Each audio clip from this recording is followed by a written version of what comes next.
Ricardo Roa es el nuevo presidente de Ecopetrol, tomó posesión ayer, había sido gerente de la campaña del presidente Petro, la campaña electoral del año pasado. Doctor Roa, buenos días, bienvenido a Blue Radio. Néstor, muy buen día para usted y todos los miembros de la mesa de trabajo de Blue Radio. Gracias, doctor Roa. ¿Me equivoco? ¿Usted es uno de los hombres más cercanos al presidente Petro desde siempre? Bueno, Néstor, yo sí creo que soy una persona de alta confianza del presidente, no desde hace tanto tiempo. Yo realmente esa relación la he construido durante mi paso por el Grupo Energía Bogotá desde TGI en el año 2012. ¿Cuándo conoció usted a propósito al presidente Petro, doctor Roa? A final de 2011, cuando él fue electo alcalde, me invitaron a una reunión a conocerlo y a que pusiera mi hoja de vida en consideración para aspirar a la presidencia de la Transportadora de Gas Internacional. ¿Y hubo clic no solo profesional, sino personal también? La verdad, sí, Néstor, la verdad hay una serie de coincidencias y de cercanías que con el presidente Petro desde el momento en que lo conocí hemos sido bastante cercanos. Hay una vaina que yo considero de pronto es la razón. Nosotros nos llevamos solo 2 meses de edad, entonces son muy contemporáneos y quizás nos ha tocado vivir los mismos momentos en toda nuestra historia de vida, y quizás eso ha permitido que entre el hoy presidente Gustavo Petro y la persona de Ricardo Roa haya una cercanía y un feeling bastante alto en todo lo que corresponde. ¿Son contemporáneos, pero políticamente habían coincidido en algún momento? Yo nunca he hecho una trayectoria política, Néstor, ni he estado en ningún partido o movimiento político en la historia de mi vida, ninguno. Entonces no hay línea política en mi trayectoria ni en mi ejercicio profesional y laboral. Vale. Doctor Roa, dicho eso, ¿cómo es el plan suyo en Ecopetrol? El país sabe que estamos esperando pues la decisión al final sobre si hay exploración y explotación de petróleo, una decisión que debe ser anunciada ya el próximo mes de mayo. ¿Cuál es su posición ahora como presidente de la petrolera colombiana, doctor Roa?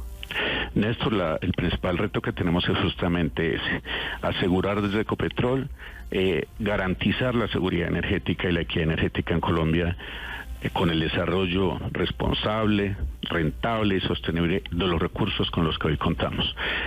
Hay espacios para que con lo mismo hagamos más y de manera sostenible. Esa es una primera línea, y obviamente el gran reto en el marco de esa continuidad de lo que hoy tenemos y de lo que podemos mejorar e incrementar, hacer el desarrollo de la transición energética que requiere no solo el país, sino el mundo entero.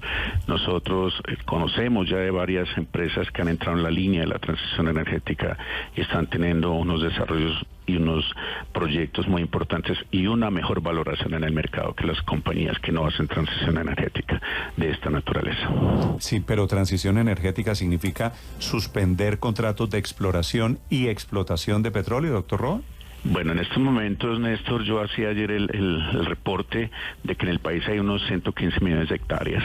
En el mapa de tierras que tiene la Agencia Nacional de Hidrocarburos, de esos 115 millones de hectáreas han sido asignadas para búsqueda de petróleo y gas unas 20.2 millones de hectáreas y están siendo explotadas comercialmente y operativamente unos 2.4 millones de hectáreas. Ecopetrol tiene unos 85 contratos vigentes de exploración y sobre la base de los mismos vamos a construir. Hasta ahora solo el 8% de esos contratos que nos asignan hemos sido exitosos, de modo que hay un espacio importante grande para seguir buscando sin necesidad de nuevos contratos.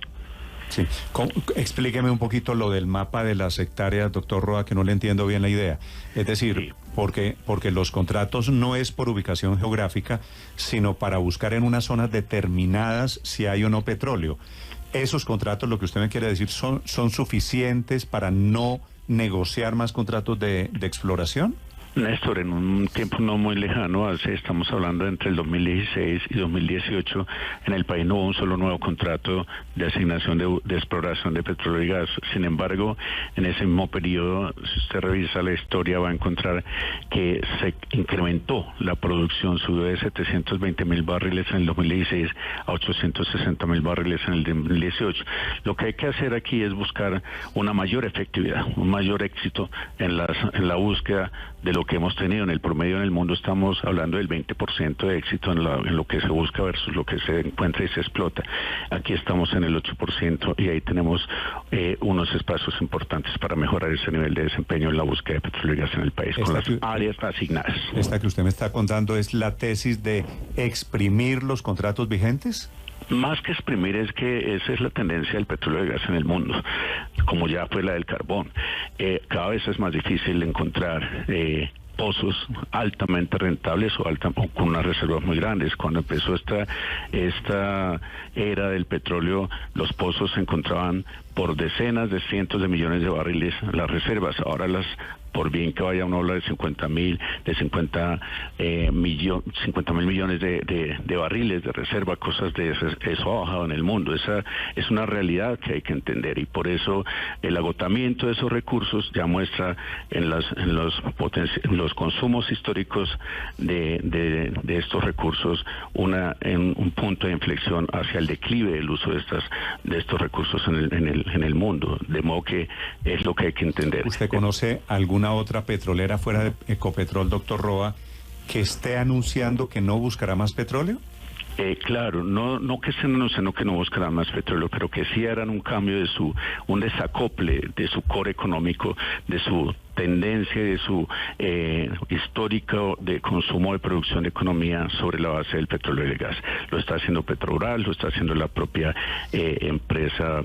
Pero Petrobras, el propio presidente Lula da Silva ha dicho que él tiene una enorme distancia con lo que se planea hacer en Colombia, que él seguirá fortaleciendo Petrobras y van a seguir buscando y van a seguir explotando el petróleo en Brasil.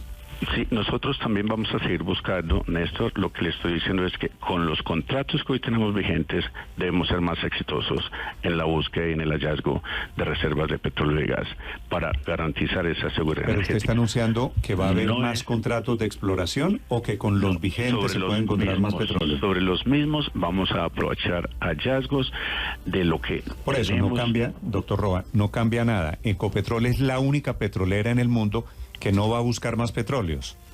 No, Néstor, le estoy diciendo que vamos a seguir buscando con los contratos que tenemos Por eso, vigentes. entonces se lo cambio. Es la única petrolera en el mundo que no va a firmar más contratos de exploración.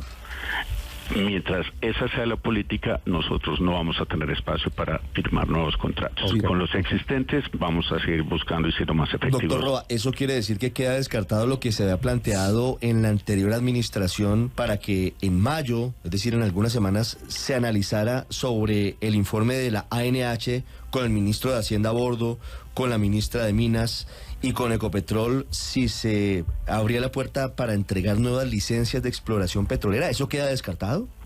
Pues ese es un tema que le corresponde a la Agencia Nacional de Hidrocarburos y en asocio con el Ministerio de Minas y Energía. Yo estoy entrando el día de ayer, debo sentarme a revisar qué es lo que están revisando. A nosotros nos corresponde, como a todas las demás petroleras en el país, hacer un reporte de lo que sean el nivel de reservas probadas, tanto en petróleo como en gas, y con base en lo mismo es que se acuerda, de acuerdo, digamos, con fundamento en los distintos escenarios de crecimiento de la demanda, disponibilidad de los recursos, unas u otras decisiones. Yo simplemente quiero hacer énfasis en que debemos ser desde Ecopetrol capaces de, con lo que hay disponible, con lo que tenemos de posibilidad de buscar en el offshore, por ejemplo, se dice que hay unos hallazgos muy importantes, muy significativos en tema de petróleo y de gas. Habrá que hacer ya la sísmica, ya los detalles de búsqueda para determinar de qué proporción son esas reservas, y en la medida en que los costos sean racionales para poner esas reservas en el mercado y en el país, habrá que tomar decisiones. Doctor Roa, hoy es 20, ¿qué? ¿De abril? 25 de abril. 25 de abril. ¿Las reservas de petróleo en Colombia duran hasta cuándo? Lo que tenemos es de 8.7 años la relación reservas-producción, obviamente no solo de lo que haya de reservas, sino de cuáles sean las tasas de crecimiento de la demanda de estos combustibles. Alcanza hoy para 8.7 años, es la información que tengo, pero insisto, tenemos muchísimo por donde buscar y producir más. ¿Qué hacemos? Factores de récord. ¿Y qué hacemos? ¿Dónde nos metemos cuando se acabe ese petróleo, doctor Roa? Bueno, es que ese es un escenario para mí bastante improbable que se acabe. Por eso vamos a mejorar la producción. ¿Cómo mejoramos la producción, Néstor? Implementando tecnología. Estamos en mora de una implementación de tecnología para mejorar los niveles de producción que hoy tenemos. ¿Cómo mejoramos los niveles de producción? ¿Cómo mejoramos las reservas? Mejorando el factor de recobro. En Ecopetrol tenemos un factor de recobro del orden del 18%. En el promedio de las petroleras en el mundo este factor de recobro es del 23%, y tenemos un ejemplo a seguir que es China, donde el factor de recobro con reinyección de dióxido de carbono en los pozos para extraer más es del 32%. Subir 2 puntos porcentuales en ese factor de recobro con tecnología y obviamente con recursos económicos nos va a permitir una mayor producción de petróleo. Sin embargo, quedó perdidísima, doctor Roa, porque dice usted mismo que hay reservas de petróleo para 8 años y acto seguido dice que es improbable que se acabe el petróleo. Pero si hay reservas para 8 años, entonces ¿cómo va a ser improbable que se acabe el petróleo? No, las reservas a hoy nos dan para 8.7 años, pero Ecopetrol ha venido trabajando. De hecho, el año pasado tuvimos un factor de reposición de reservas, es el concepto. No solo vamos consumiendo, pero vamos incrementando, reponiendo esas reservas. Se tuvo un valor de reposición cercano al 204%. De modo que eso refleja que Ecopetrol sigue buscando, sigue mejorando, sigue reponiendo el consumo que se tiene diario y mensual y anualmente, incrementando esas reservas, y esa es la tarea que vamos a seguir haciendo, sin necesidad, insisto, de nuevos contratos, sino haciendo uso de los disponibles y vigentes actualmente. Sí, a propósito de reservas, las otras reservas importantes son las de gas. ¿Cuál es su postura frente a ese tema y frente en concreto a importar gas barato desde Venezuela, haciéndole competencia directamente al negocio que tiene Ecopetrol en ese mercado que le vende a las térmicas, por ejemplo, del país, y en donde Ecopetrol tiene una posición dominante claramente en las ventas de gas en el país? ¿Qué opina usted de importar gas desde Venezuela, como lo quiere el presidente aparentemente? Sí, Paola, muchas gracias. Sobre el balance de gas, siempre hay que hacer ese balance, es la producción y el consumo. Nosotros somos autónomos, es decir, que todo el gas que producimos en el país prácticamente lo consumimos, ahí no hay nada de exportación. También en algunas ocasiones de escenarios críticos de demanda energética hacemos uso de una importación de gas a través de la unidad de regasificación en el Caribe. Nosotros ya hemos importado gas y el tema es la importación. Lo que sí me debo comprometer yo con el país es a asegurar, a garantizar que el país va a tener energía, la seguridad energética. Los momentos van a depender, obviamente. Hoy tenemos 7.3 terapiés cúbicos, o sea, millones de pies cúbicos de reservas probadas. Ahora escenarios... ¿Que duran hasta cuándo, doctor Roa, en el tema de gas? En la relación que he mencionado, es un factor que pondera los poderes caloríficos de los combustibles, el petróleo y el gas. Ahí está metido el gas dentro de los 8.4 años de reservas probadas también. En esa ponderación, nosotros, de acuerdo a los crecimientos de demanda, vamos a tener escenarios diversos donde lo que sí garantizamos es la seguridad.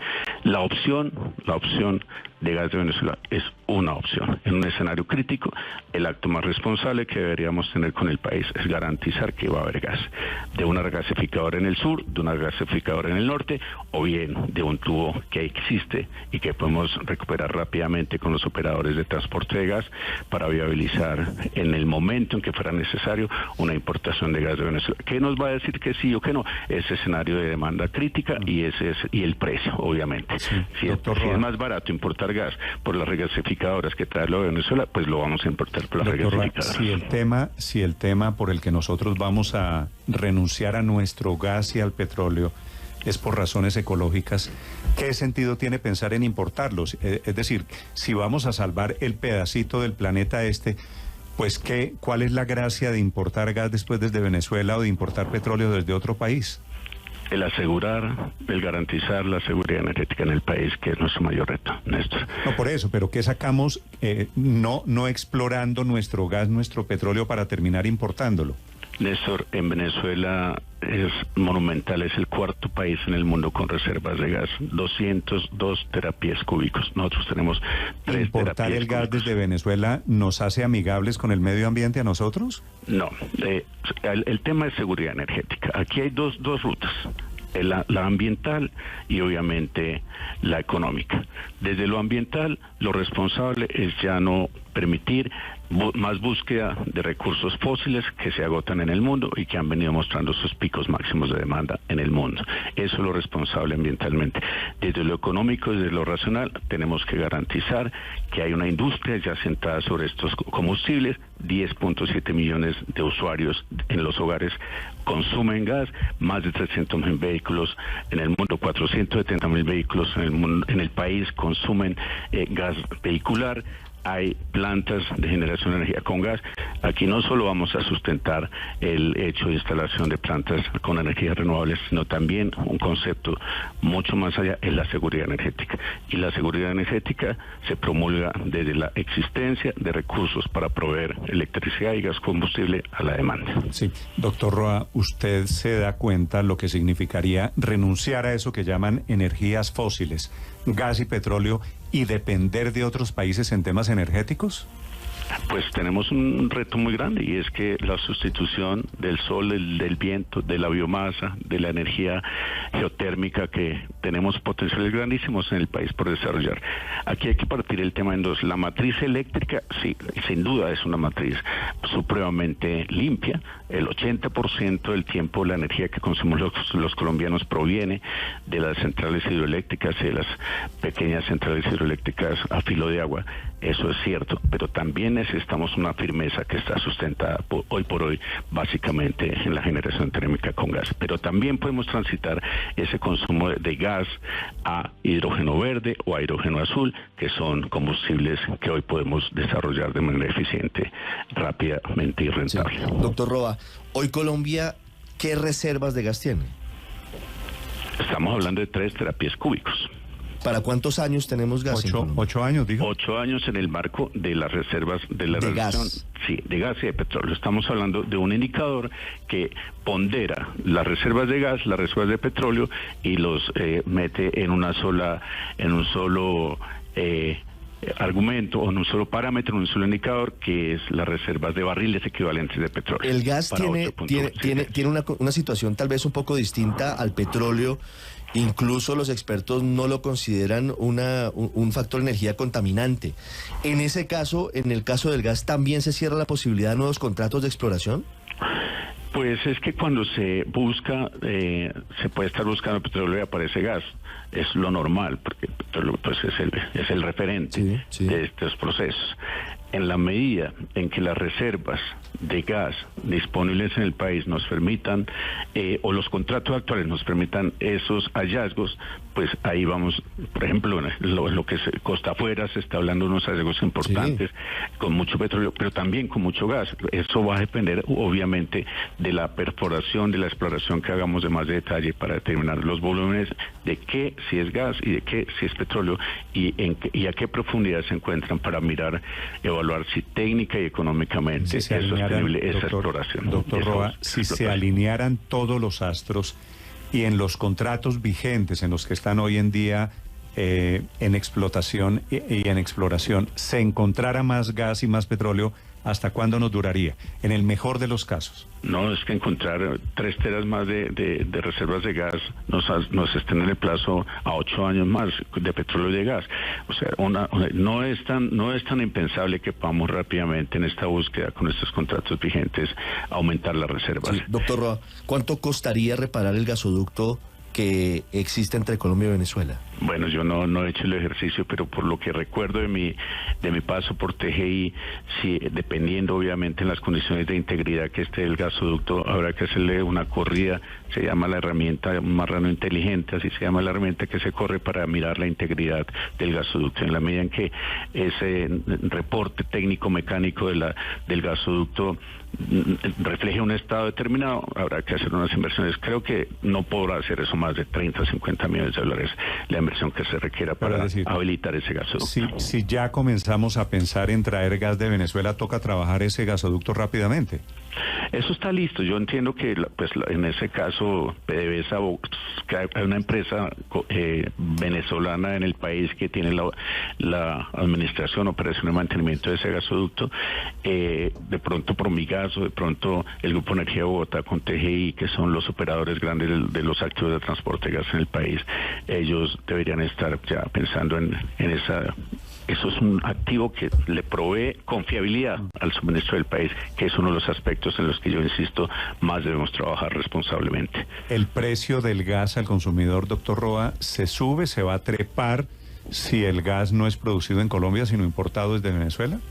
Sí, Néstor, obviamente, si estamos teniendo que pagar un gas como la regasificadora del Caribe a 13, 18 dólares el millón de BTU versus lo que podamos tener enteramente domésticamente en el país, un gas entre 4,5 y 5 dólares por millón de BTU, seguramente es una señal que habrá que revisar, obviamente. ¿Y cuánto, eso en plata, en porcentajes, cuánto puede subir la factura del gas aquí, digamos? No, yo los detalles no los tengo, es un rango de números muy amplio el que estás escuchando, de 4, 5, 5 dólares por millón de BTU a 18.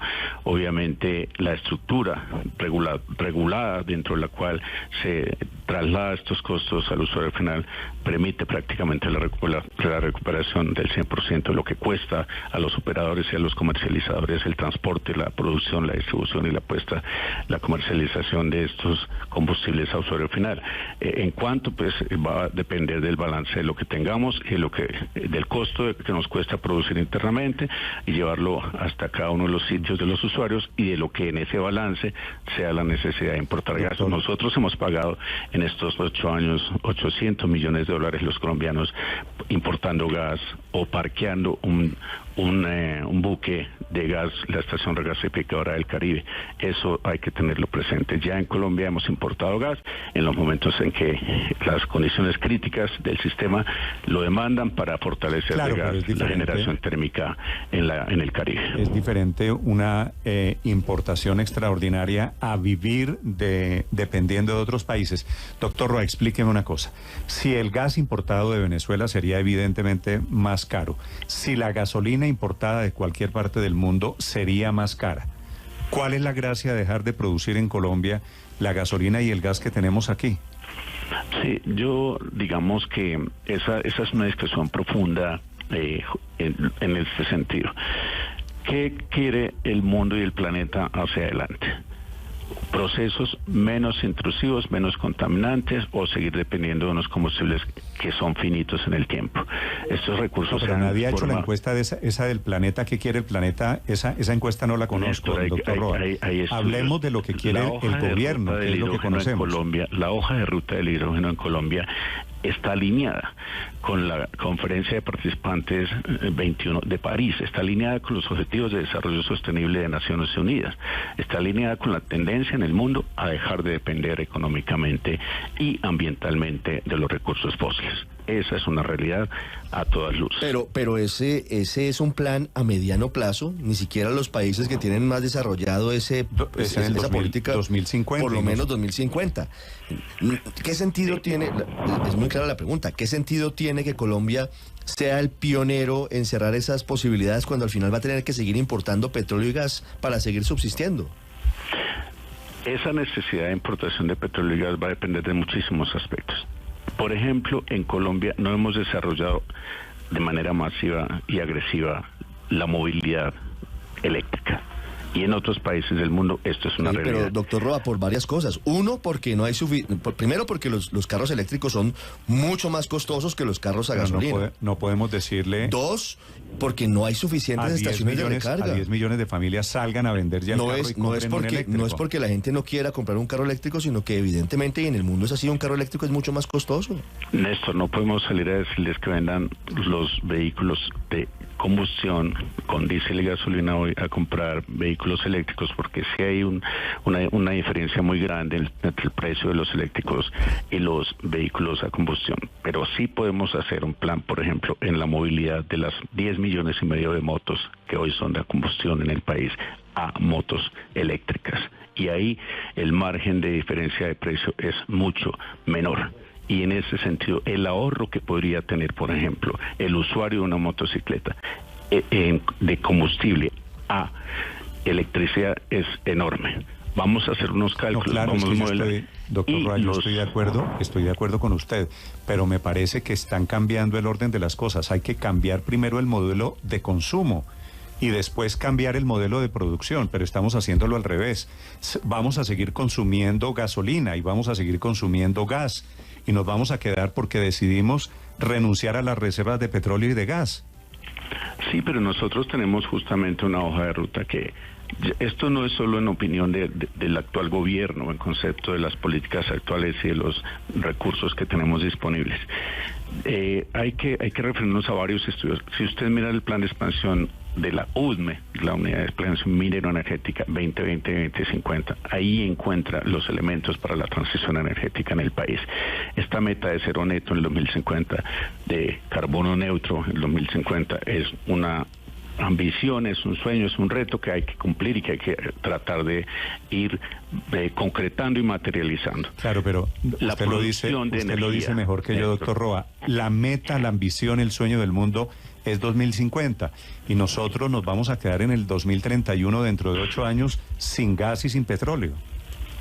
Si no encontramos más, habrá que mirar cómo abastecemos y suplimos esa necesidad, pero estoy seguro que con lo que tenemos vamos a aumentar, como se ha venido haciendo en los últimos años, tanto las reservas como los niveles de producción. Este escenario es viable, y es viable si las condiciones de mercado y las condiciones de precio son favorables como lo han sido en estos 2 años.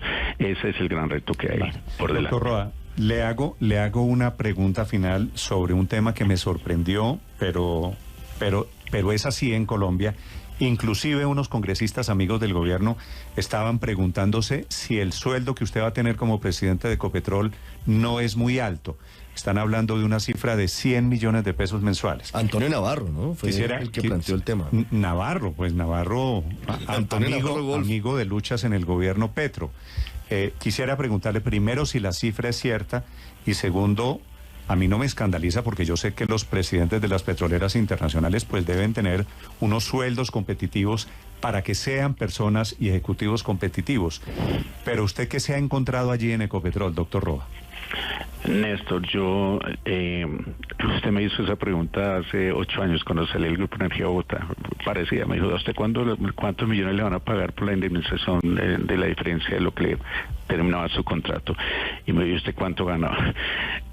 Yo gano hoy lo que ganaba el anterior presidente y lo que ganaban los demás presidentes. Yo no hice una negociación sobre mi salario. Hay una estructura salarial acordada, aprobada por la Junta Directiva, y la verdad ni siquiera yo firmé el contrato y sí está por los montos que usted dice, pero entenderá que debo guardar reservas sobre lo mismo por razones obvias. Y es un tema, eso es una realidad de las petroleras en el mundo.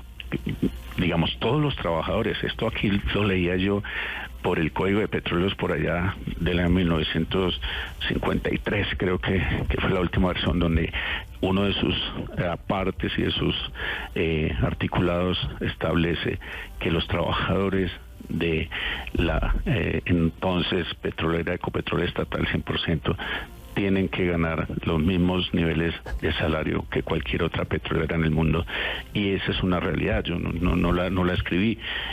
Yo normalmente, de verdad, cuando ingreso a estos retos profesionales laborales, es lo último que pienso. Por encima del compromiso que adquiero es en las condiciones salariales. Esas son las que me han dado y las que yo no he exigido nada distinto a lo que normalmente estaba como establecido previamente. Eso lo sé yo, lo entiendo yo. Me da la impresión de que el doctor Navarro Wolf y otro grupo de congresistas no lo tiene muy claro. Doctor Roa, le agradezco estos minutos. Gracias por acompañarnos aquí en Mañana. A todo su equipo, muy buen día. Ricardo Roa Barragán es el nuevo presidente de Ecopetrol, el hombre que va a manejar no solo Ecopetrol, sino los proyectos alrededor de los combustibles en Ecopetrol. Blue, la alternativa.